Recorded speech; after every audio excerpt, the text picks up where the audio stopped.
What's going on, everybody? Eric Lindquist at Stokastic here on the Odd Chopper channel, coming to you with a super late night edition of MLB Lindy's Leans, Likes, and Locks. Hit that like button, subscribe button, notification bell goes a long way for me on this video, goes a long way for you. That way you become a president of our great content that's going live here at our Little Neck YouTube Woods. I started my day 7:30 a.m. in this chair. It is now 10:15 p.m.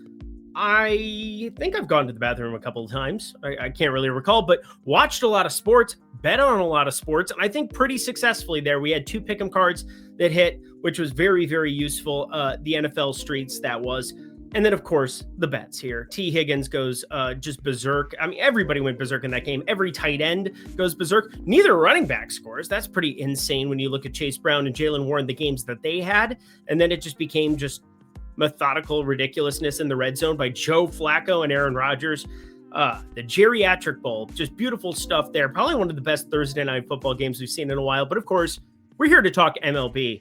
And we saw some things in the MLB streets. 2-game slate that went down here on Thursday. And now for Friday, we maybe have our last two. Well, let's be serious. It's going to probably be our last 2-game slate that we've got the rest of the way home. We've got a game 5 in Seattle. I mean, 4 road team victories in the ALCS, and then it's been all Dodgers. 3-0 there as we head into game 4 in the nightcap for that one. So I'm going to break down a little bit of this, a little bit of that. It's going to be good times to talk through, and I did find a play from each game.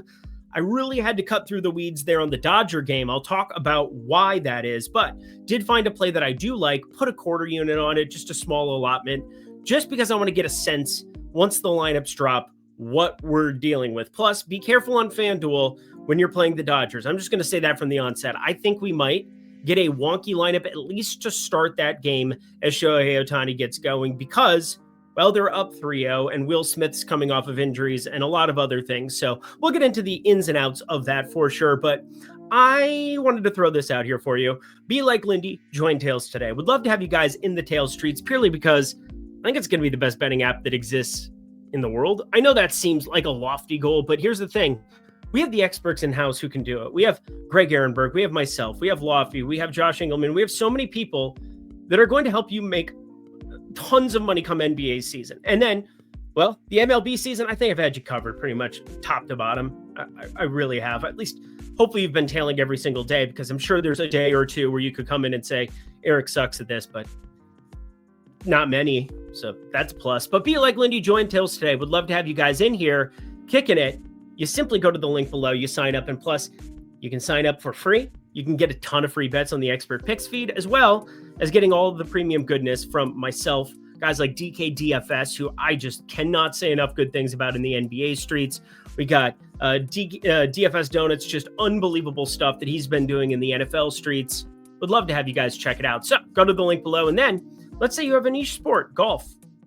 I mean, it's not really niche. I suppose boxing would be a little bit more niche these days, even though Netflix doesn't think so. Anyway, be like Lindy, join Tails today, sign up at the link below. Alrighty, y'all, let's get to some plays, shall we?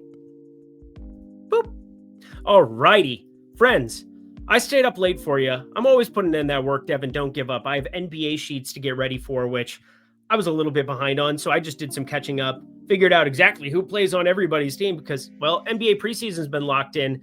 I've been tailing a lot of sharp people. Again, shout out my guy DK DFS in those streets. Outside of that, I just hadn't put in a lot of NBA work, and that I would call my favorite. And MLB's been my best sport the last couple of years. Let's be dead serious. But NBA has been extremely profitable, and I think it's the thing I'm the most educated with. So there's that. If you care about such things, if you checked out NBA Lindy's, you know what I'm talking about. We're going to have ourselves a grand old time. Everybody remember plus 260 Jaron Duran opening day last year? That was fun. That was really fun. And now that's never going to happen again. But Toronto, let's talk about never happen again. Wowzer, 4 consecutive road victories. They went back-to-back here in Seattle. And now they go into this game 5, this 2-3-2 thing that happens in baseball, simply so they don't get that in-between day of rest. And then World Series kind of changes the equation a little bit. But we got Kevin Gausman versus Bryce Miller. And Bryce Miller has pitched a little bit over his head. He was unbelievable when they really, really needed it on the Seattle side there for game 1. They had a fully taxed bullpen. Guys like Castillo ended up pitching in that spot. You got Logan Gilbert in that spot for the game 5. They had to win a game 5 to advance, so pretty important to do such. But Bryce Miller was locked down in game 1. This is a Toronto team that doesn't strike out a lot. I'm a little bit worried about Bryce Miller. I think most people are when it comes to like this next time around, purely because can he continue to pitch over his head like this? I'm not sure, but starters the last 2 games have really put Seattle behind the 8 ball. And again, I'm not a big Luis Castillo guy. I probably should have been heavier over on that Seattle side. I mean, 2 1/3. He got himself in a jam. They ended up going to the lefty Inspire a little bit early, but then they utilized Brash and Vargas and Bizzardo and Hancock. I mean, they are in major trouble if they don't get another spectacular gem out of Bryce Miller, which is why, again, it's minus 105 on DraftKings, minus 104. It just moved to on FanDuel in the last second. So we're talking about 5 cents a vig away from. You could basically place this as a pickup. I mean, this is kind of like what exchanges do. I mean, we're basically looking even money on both sides of this, plus 100 at the exchanges. Going to be wild times to be tracking this game. And I do think Toronto has the edge ever so slightly. Obviously, Seattle's the home team, not that it's mattered the last 2 games, but I'm giving Seattle's lineup a little bit of the benefit of the doubt. We have Kevin Gausman out there who has been spectacular. He's just been awesome the entire season. 26% K rate to righties, 23% K rate to lefties. He's basically been keeping righties in check, which has, been something that's been an issue at times. 136 ISO, 179 expected ISO. Lefties, obviously with the splitter, it's been very effective. But the play I ended up finding from this one was simply going through, how can I find an edge with any batter prop whatsoever? And I came across something kind of interesting because Kevin Gausman's splitter specifically has been ridiculous. 219 xwOBA to lefties, a .059 expected ISO to lefties. I want to reemphasize that.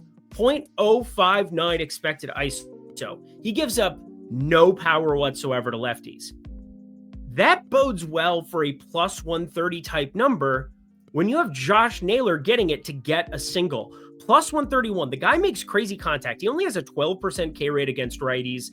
And I think this is an opportunity to be a little bit sneaky. In fact, I have the break-even number closer to plus 110, which has me playing this for a half unit. Normally, you get into some of these like plus 130, plus 150s in the playoffs. I might trim it down to like a quarter unit purely because my edge, I don't want to overplay it. I've said that so many times throughout these postseasons. Like, you want to emphasize your edge when you know that you have it, when you can see that the market is not identifying something that you are. We've done that with a number of outs props. I wish I had done it more with Max Scherzer other than just pick'em cards today. 10.5 was an egregious outs number, when not just because he ended up going the full 15 there and that they were up early, but Josh Naylor gets the ball in play. And I will say this, only 24 plate attempts against guys with splitters this season. He has a 28% K rate against them. That's very exacting numbers that I went through, but I think Josh Naylor is just one of those guys, when you get the ball in play, it doesn't matter if it's a splitter, fastball, whatever you're getting from Kevin Gausman, I think we just back BABIP in this kind of a spot. Plus,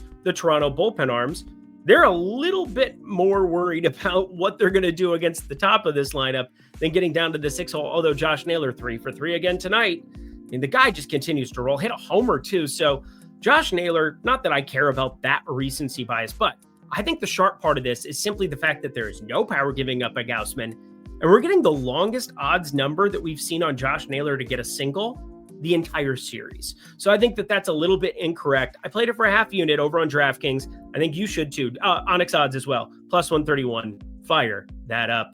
Alrighty, we got one more game to get to. I'm not even going to do a read in the middle because that would be disingenuous. You guys know what to do. Go to the link below. You hit the like button for me if you've been enjoying this playoff run. Again, grab the brooms for the video. Dodgers minus 1.5. 3-1. It was never really in doubt once we got those later innings up. Well, I will say this. It was in doubt because the Miz is a freak of nature.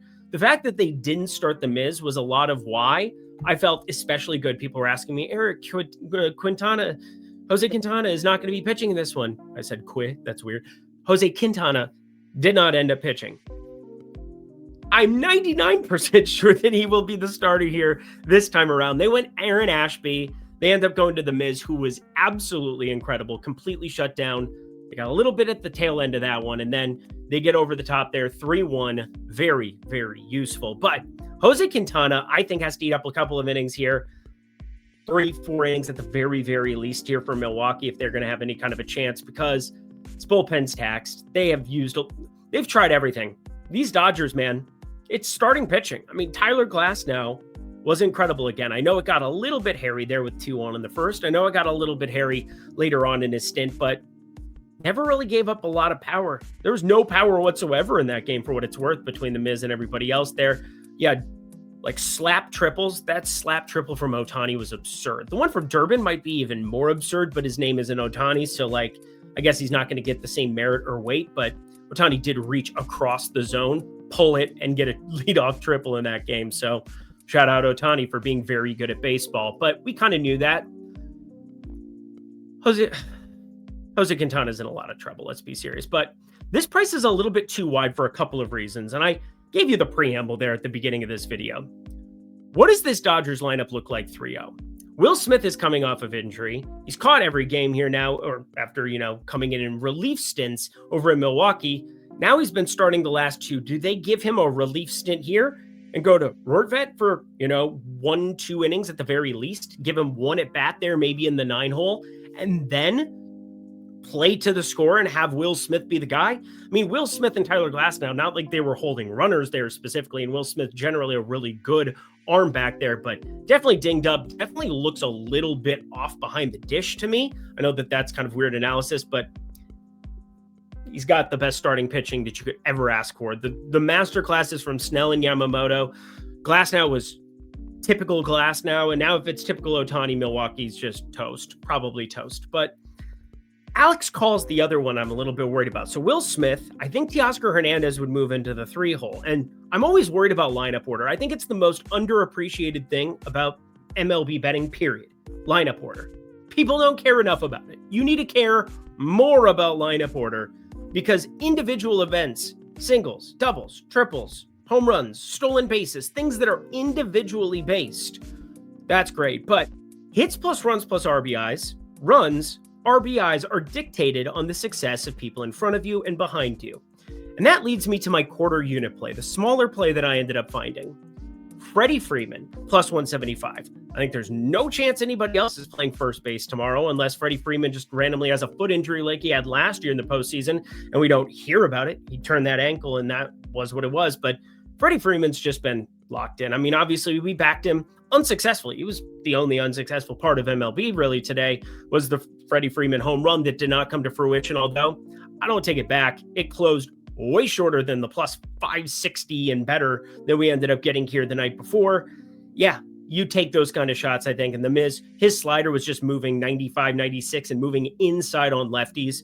That was pretty unhittable. It was just a masterclass. He was fantastic. But Freddie Freeman RBI in this spot, I don't care that it's left on left Jose Quintana.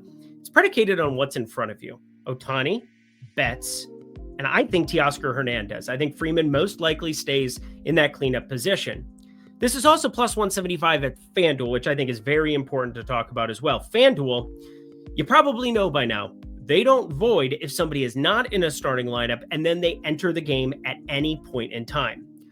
I feel most comfortable backing Freddie Freeman as opposed to Will Smith, who has north of a plus 550 home run number only at FanDuel at the moment. I think that's a little trickeration because otherwise I think a quarter unit would be in store for that. I need to see the lineup. I'm not convinced that the Dodgers put everybody out there that they would put in if this were a 2-1, 2-2 situation going into this game. I do think being up 3-0 in this kind of a spot, they're not going to necessarily have to play it straight up. Give Will Smith at least an inning or two of reprieve, play to the score. If they need to bring him in, they will. And then Teoscar Hernandez moving up. Kike Hernandez, somebody that I think could very well not be in this lineup, and you could have it turn over and be an Alex call. We could see some different iterations based on what Milwaukee's starting pitcher is, but Freddie Freeman's going to be in that lineup. I would be completely floored and shocked if he wasn't. Alrighty, y'all, one more time for the people in the back. Be like Lindy, join Tails today. I repeat, half unit play that we have on the Naylor single, quarter unit play, less than a unit of allocation, purely because it's night before in the MLB, and we got one series that's really, really tight. I think Josh Naylor looks pretty darn good. Also, Jackson Chourio hamstring. What happens with the Milwaukee lineup? Something that's very, very interesting to me. You can find out over at Tails. Be like Lindy, join Tails today. Head to the link below, sign up at Tails.bet/Lindy or Tails.bet. Would love to see you there because I guarantee you more MLB will be on the way. Alrighty, y'all, let's get ourselves to bed, shall we? And that does it for a super late night edition of MLB Lindy's Leans, Likes, and Locks. Hit that comment section below. Let me know if you tailed the T. Higgins touchdown from NFL Lindy's, which was attached to MLB Lindy's. Hopefully you check all of it out because plus 230 was a nice ticket. I know it wasn't Darnell Washington. I know it wasn't Pat Fryermuth. These guys just smashed. What a football game we watched. But also MLB masterclass there from Dodgers -1.5 for all of us here on this video. So let's run it back tomorrow. Let's try to get both of those across the finish line here and keep this playoff run going strong. Until next time, friends, I'll see you in the NFL streets. NFL Lindy's coming to you for Sunday here on the Odd Shopper channel. I'm Eric Lindquist. Best of luck in the MLB streets on Friday. Bye.